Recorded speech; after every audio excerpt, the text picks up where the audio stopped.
Take a wide stance, hands on the hips.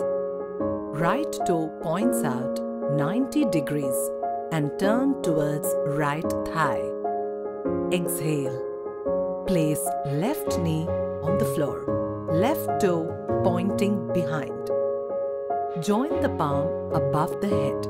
Arch the back and look up, raising the chin as high as possible. Core engaged. Inhale. Hand on the hips. Exhale. Tuck the toes of the back foot and come up. Repeat the same other side. Bring your awareness to the left foot. Take a lunge and continue.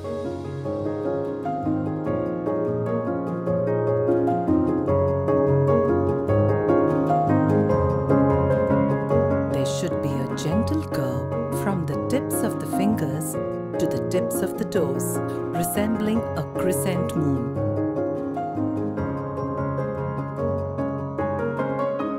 Exhale slowly.